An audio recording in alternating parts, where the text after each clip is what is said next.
Next మనము నిజామాబాద్ వెళ్తాం. నిజామాబాద్లో ధర్మపురి అరవింద్ ఒక కామెంట్ చేస్తారు. కాంగ్రెస్ పార్టీ హిందువుల వ్యతిరేక పార్టీ అని అయితే అంటున్నారు. సో ఓట్ బ్యాంక్ కోసమే హిందువులు అణచివేస్తున్నారు. ఖచ్చితంగా అందుకు నిదర్శనం ఉత్తమ్ కుమార్ రెడ్డి చేసిన వ్యాఖ్యలే అంటూ ఎంపీ ధర్మపురి అరవింద్ అంటున్నారు. అదే కాకుండా రాష్ట్రంలో సీఏను అమలు చేయమని ప్రకటించడం కరెక్ట్ కాదని అంటున్నారు.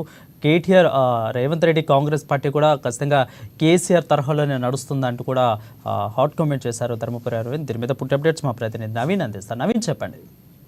పార్లమెంట్ ఎన్నికల షెడ్యూల్ విడుదల కావడంతో ఆయా పార్టీలో తమ అభ్యర్థులను ప్రకటించింది. ఇక అభ్యర్థులు కూడా ఎన్నికల ప్రచారం ముందుకు తీసుకుంది. అయితే మా ధర్మపురి అరవింద్ గారు నిజామాబాద్ జిల్లాలో ముందస్తుగా కూడా ఎన్నికల ప్రచారం నిర్వహిస్తున్నారు. చెప్పండి, ఎన్నికల ప్రచారం ఎలా కొనసాగుతుంది, ముఖ్యంగా ఎలాంటి ఏజెండాతో ప్రజల వద్దకు వెళ్తున్నారు?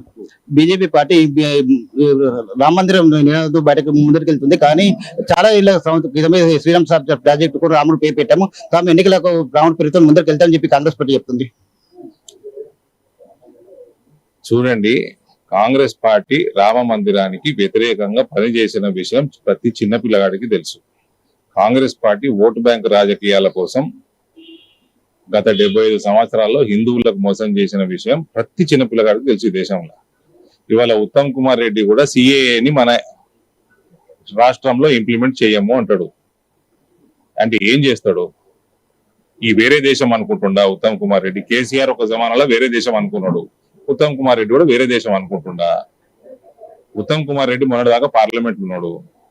పార్లమెంటు బిల్లు పాస్ చేసి యాక్ట్ వచ్చినాక దాని ఒక ఇంప్లిమెంటేషన్ మొదలైనాక నేను ఇక్కడ తెలంగాణలో ఇంప్లిమెంట్ చేయమంటే నువ్వు పాకిస్తాన్ లో ఉన్నది అనుకుంటున్నావా?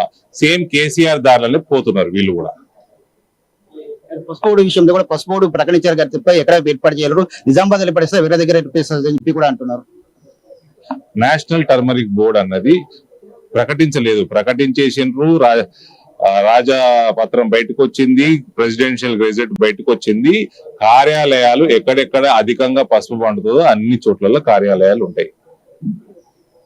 ఇది 6 గ్యారెంటీల లెక్క, కాంగ్రెస్ 6 గ్యారెంటీల లెక్క ప్రకటనకు పరిమితం కాలే. కేబినెట్ తీర్మానాలు అయిపోయినాయి, రాష్ట్రపతి ఉత్తర్వులు అయిపోయినాయి, పనులు కూడా మొదలైనవి. కార్యాలయాలు ఎక్కడెక్కడ పెడతారంటే పసుపు పండే చోట ప్రతి చోట 4-5 జాగాలలో 5-6 జాగాలలో పెడతారు.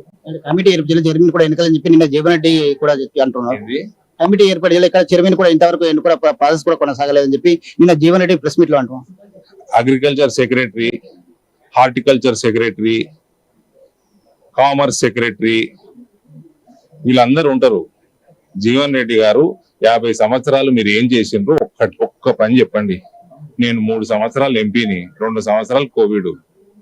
నేను పసుపు బోర్డు తీసుకొచ్చిన, పసుపు మార్కెటింగ్ ఎట్లా చేయాలనో నేను నిరూపించిన.